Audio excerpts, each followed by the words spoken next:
আসসালামু আলাইকুম। আশ্চর্যের বিষয়, দুঃখেরও বিষয়গুলা। কিছুদিন দেখলাম ফেসবুকে এক পুলিশ কনস্টেবলের মেয়ে বের হয়ে গেছে।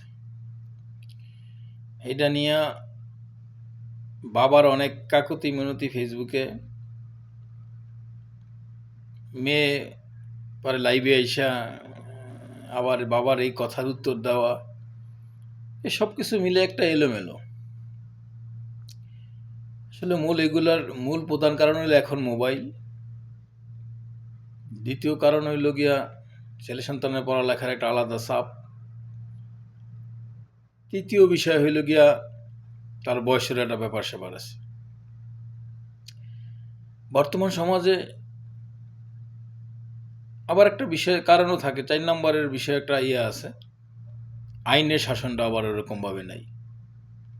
অবৈধ মেলামেশা, এই যে বের হয়ে যাওয়া, আপনার এই পরক্রিয়ায় জড়ানো, এই যে সব কিছু মানে মিলাইয়া জিলাইয়া এগুলোর ওইরকম শাসন নাই।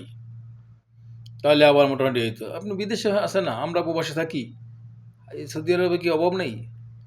কোথাও আছে এরকম? হাজার হাজার মেয়ের রাতের অন্ধকারে হাঁটতে আছে, বিভিন্ন জনের কোনো কারো প্রতি কারো কোনো খেয়াল নাই, কোনো কিছু নেই, যার যার মতো সে ইয়া করতে আছে। শুধু আমার দেশে সমস্যা, এই একটাই কারণ। যাক, যেটা বলতেছিলাম, ঘটনা যেটা ঘটে গেছে সেটা গেছেই। একটা জিনিস হলো, একটা মেয়ে যখন ঘর থেকে বের হয়ে গেছে, তাকে আপনি নিয়ে আইসার এরকম কি করতে পারবেন? কিছুই করতে পারবেন না। হ্যাঁ, আবার সম্ভব হইতো যদি মনে করেন যে ওইরকম গোপনে হইতো, তখন আলাদা কথা।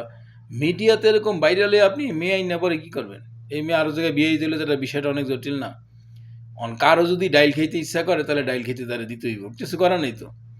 সে যখন নিজের ইচ্ছে যায় এরকম সে থাকতে চাইতেছে, বা তার যদি সে সেখানে সুখ, বা সেখানে যদি সে ওই রকমভাবে ফিল করে যে না, এখানে সে ভালো থাকবে, সুখে থাকবে, তাহলে আপনি তাকে সেই সুযোগ দেন, কিছু করার নেই তো। তাকে আইনেও কিছু করতে পারবেন না। তো এইটা এখন অনলাইনে এইভাবে ছড়ায়া না ছড়ায়া হয়ে গেছে, যা গেছে, একটা সময় মাইনা নিবেন। বাবা আর সন্তান, এটা কখনো বিচ্ছেদ করা যাইবে না। এই সম্পর্ক আসবেই, দুদিন আগে আর পরে হোক, আর 5 বছর পরে বা 10 বছর পরে। তো এটা নিয়ে আলোচনা ওরকম ব্যাপক করাটা ঠিক হয় না, আমার মনে হয় ঠিক হয় না। কারণ মেয়ে মানুষ, বয়সের ব্যাপার আছে, ফ্যামিলির কিছু ব্যাপার স্যাপার থাকে। অনেক সময় অনেক ছেলে করে সন্তান করে বাবা মারা বলে না, তুই মরিয়া যা, তুই এই কর সেই কর, তোর বেকার, তোরে বসায় খাওয়াই। সেই নারীদের ব্যাপারে এরকম কিছু কথাবার্তার কারণে মেয়ের এরকম একটা ঘটনা ঘটাইতে পারে, ঘটায়।